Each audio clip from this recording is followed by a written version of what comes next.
Salam, bersama saya Hidayatullah. Hari ini kita masuk ke pembahasan materi berkaitan dengan siklus pengeluaran, pembelian, dan pembayaran tunai. Nah, di sesi yang lalu saya kan sudah membuat video berkaitan dengan siklus penjualan atau pendapatan penjualan dan penerimaan kas. Nah, tujuan dari pembelajaran ini adalah menjelaskan kegiatan bisnis, dasar dan operasional pemrosesan informasi yang dilakukan dalam siklus pengeluaran. Kemudian kita melakukan identifikasi terkait siklus pengeluaran, informasi untuk pengambilan keputusan. Kemudian mengidentifikasi ancaman utama dari setiap tahapan siklus pengeluaran, melakukan evaluasi, kemudian pengendalian apa yang dapat dilakukan. Aktivitas pokok dari siklus pengeluaran adalah atau pembelian lah. Pertama, memesan bahan atau barang, persediaan atau jasa, kemudian melakukan penerimaan barang atau bahan, persediaan atau jasa, kemudian menyetujui tagihan dari vendor, kemudian keempat, pembayaran atau pencairan uang tunai untuk melakukan pembayaran. Nah, ini 4 siklus utama dari siklus pengeluaran. Pengeluaran itu pasti diawali dengan proses pembelian dulu, utamanya dari siklus utama dari baik pembelian barang, bahan, jasa yang dibutuhkan oleh perusahaan dalam menunjang operasional mereka. Nah, ini merupakan konteks diagram dari siklus pengeluaran, expenditure, cycle, atau siklus beban ya, pengeluaran. Di sini juga sama dengan kemarin berkaitan dengan revenue cycle. Nah, di sini pertama kita ada terkait dengan revenue cycle, itu berkaitan dengan nanti barang yang kita beli berupa persediaan itu diakui sebagai harga pokok setelah dijual.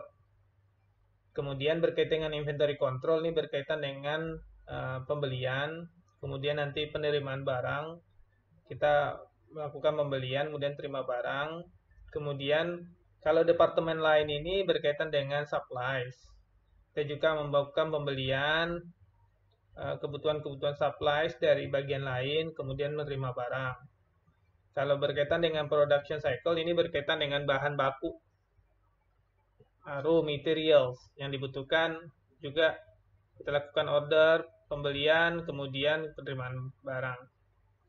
Nah, kalau berkaitan dengan buku besar dan berkaitan dengan reporting, itu berkaitan dengan transaksi pembeliannya dan transaksi pembayarannya. Di waktu kita melakukan pembelian, tentulah kita akan menambah persediaan. Tapi di sisi lain juga kita menambah hutang. Maka dicatatlah pembelian pada hutang kan, persediaan bertambah, hutang bertambah. Kemudian di saat kita melakukan pembayaran, maka hutang kita berkurang, bank kita atau kas kita juga berkurang. Nah, hubungannya dengan vendor adalah kita tadi sudah dijelaskan dalam siklus expenditure itu terdapatlah purchase order dulu, kita melakukan order. Pertama kita kumpulkan dulu kebutuhan-kebutuhan dari bagian inventory, kemudian bagian departemen lain, bagian produksi, kebutuhannya misalkan apa, persediaan bahan baku, kemudian supply, sudah kita kumpulkan, kemudian kita bikinlah purchase order kepada vendor. Nah, vendor yang kita pilih nanti kita bisa jalan lebih lanjut. Kita lakukan purchase order pada vendor, kemudian vendor melihat data mereka ternyata barangnya ada, kemudian mereka melakukan pengiriman barang atau jasa pada kita, dan juga mereka setelah jasa diterima diterima oleh bagian-bagian yang membutuhkan sesuai dengan spek yang mereka butuhkan. Kemudian vendor menerima surat tanda terima barang. Setelah surat tanda terima barang diterima, berarti barang yang dikirim disetujui secara kualitas, kuantiti, jumlah, dan segala macam, makalah vendor mengirimlah invoice. Nah, invoice ini kita bisa langsung membayar, payment, atau kita mungkin melakukan pembelian menggunakan jatuh tempo. Nah, beginilah siklusnya. Nah, proses akuntansi ini adalah mencatat mekanisme akuntansi dari setiap tahapan. Nah, ini konteks diagram ini sangat menjelaskan sekali secara sederhana dan simple berkaitan dengan expenditure cycle atau siklus pengeluaran. Nah, tahap satu itu kan ada pemesanan ya. Pemesanan itu mengidentifikasi apa yang mau dipesan, kapan yang dibutuhkan, berapa banyak harus dibeli. Ini biasanya dari quotation ya. Quotation di bagian-bagian, setiap bagian-bagian yang membutuhkan. Kalau kantor pasti supplies. Kalau gudang berarti barang, kalau dia perusahaan dagang berarti dia barang dagangan. Kalau dia pabrik berarti dia bahan baku.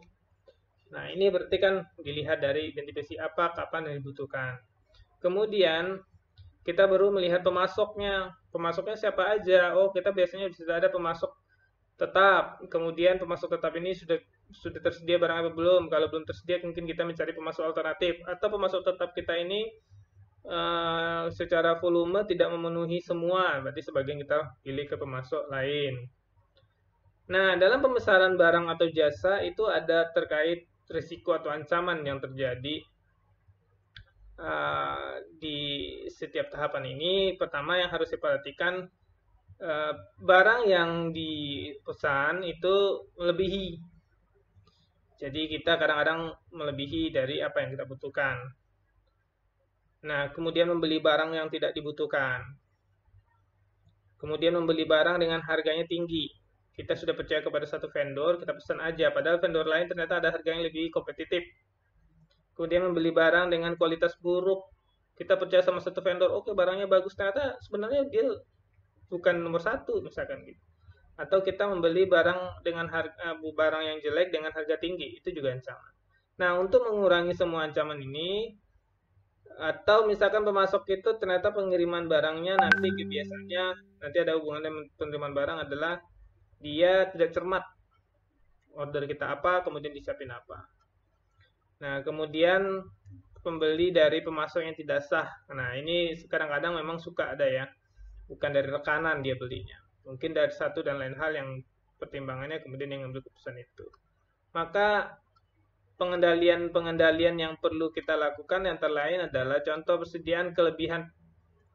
Ini kita melakukan bikin quotation, melakukan bikin kontrol terhadap stok semua bagian yang membutuhkan stok. Kemudian kita lakukan pengendalian persediaan. Dengan cara apa? Mungkin kita menggunakan barcode, RFID, sistem gitu, sehingga kita tahu berapa jumlah barang yang tersedia, berapa yang mereka butuhkan, berapa yang bisa dipasok, yang diorder kepada pemasok.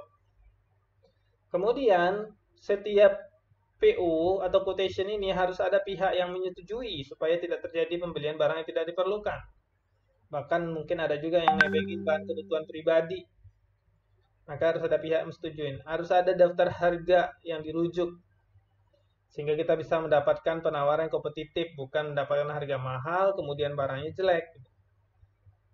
Nah, kemudian kita utamakan pemasok-pemasok yang sudah menjadi rekanan yang disetujui, mungkin rekanan jangka waktu yang lama, kita tahu kualitas harganya, kita tahu kualitas barangnya, kemudian pelayanannya. Gitu. Kemudian kita setiap berkala terus melihat bagaimana pemasok ini mengelola barangnya. Kemudian kita lihat pemasok ini standar mutunya sama nggak dengan kita, supaya kita tidak mendapat barang yang dengan kualitas yang buruk. Kemudian kadang-kadang kita juga melakukan evaluasi terhadap pemasok. Ibaratnya melakukan kontrol, audit kecil-kecilan lah. Secara mekanisme pemasok ini by dokumen, by proses, by flow, segala macam. Terus dalam PO ini melarang pemasok untuk memberikan hadiah, takut nanti ada kickback. Nanti sehingga tetap beli ke dia karena mengharapkan kickback walaupun harganya tinggi atau barangnya jelek. Nah, ini risiko-risiko yang terjadi pada proses pemesanan yang merupakan ada ancaman yang bisa terjadi, kemudian pengendalian yang harus kita adakan supaya ancaman itu bisa diminimalisir. Kemudian proses penerimaan barang. Nah, penerimaan barang tuh barang tiba harus pertama diverifikasi dulu. Barang yang dipesan terhadap pemesanan pembelian. Berapa jumlah kualitas segala macam itu harus diverifikasi. Dari dokumen mana? Dokumen penerimaan, laporan penerimaan dan laporan atas penerimaan barang tersebut. Nah, kemudian dari sisi jasa kita juga harus cek kualitas pekerjaannya, sesuai nggak dengan standar spesifikasi yang kita butuhkan, sesuai dengan kontrak nggak? Gitu. Ancaman dari penerimaan barang juga ada, begitu juga pengendalian yang disediain. Kita harus pertama menerima barang yang nggak dipesan. Kadang kita pesan A, kemudian dikirim barang B, kemudian kita terima juga tidak barang-barang yang tidak kita pesan. Jadi di luar dari order. Kemudian salah nih, pengiriman barangnya salah, jumlahnya salah. Kemudian kita kemungkinan juga salah hitung dalam terima barang. Kalau jasa, kita harus melakukan verifikasi jasanya. Sesuai nggak dengan jasa yang kita order, sehingga dia melakukan pekerjaan, kita receive. Nah, dari sisi penerimaan ini juga bisa ada risiko pencurian terhadap barang, inventory. Nah, sehingga di sini kita harus hati-hati. Pengendalian apa? Pertama, pesanan pembelian resmi diperlukan sebelum menerima barang. Jadi sebelum barang itu diterima, kita lihat dulu PO kita yang kemarin yang disetujui, yang disepakati apa saja. Kemudian barang-barang itu diberi barcode sehingga kita gampang mengidentifikasi. Ya kan? Kemudian kita mengidentifikasi apakah barang-barang ini dulu waktu diterima sesuai dengan anggarannya enggak. Kemudian kita juga membatasi akses orang-orang, tidak semua orang yang bisa ke file-file penerimaan barang, orang-orang tertentu.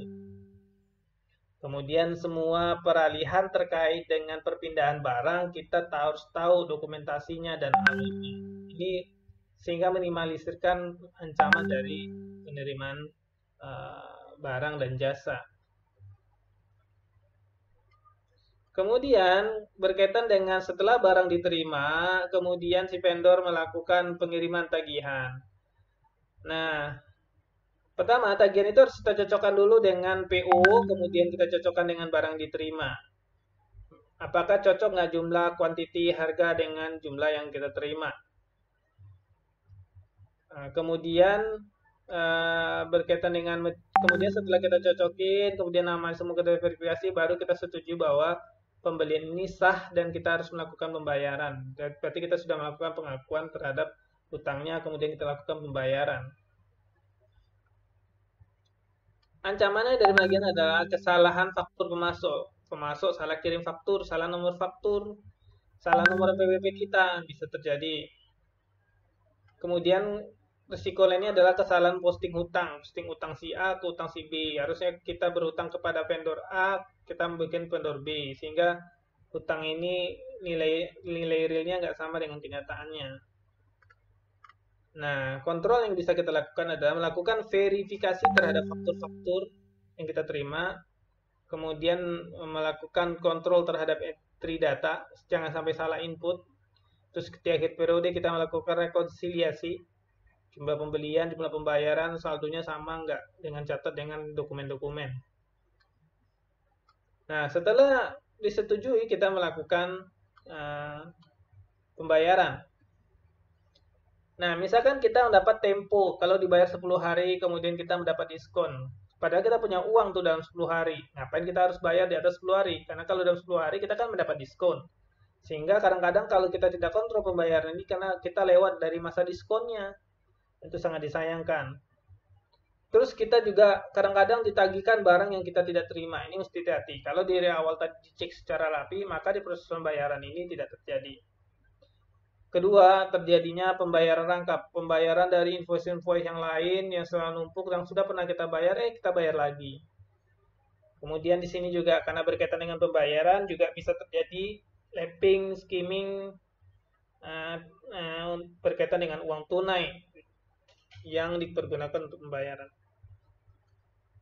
Kemudian tidak cukupnya uang untuk melakukan pembayaran, kita terkendala dengan uang kas.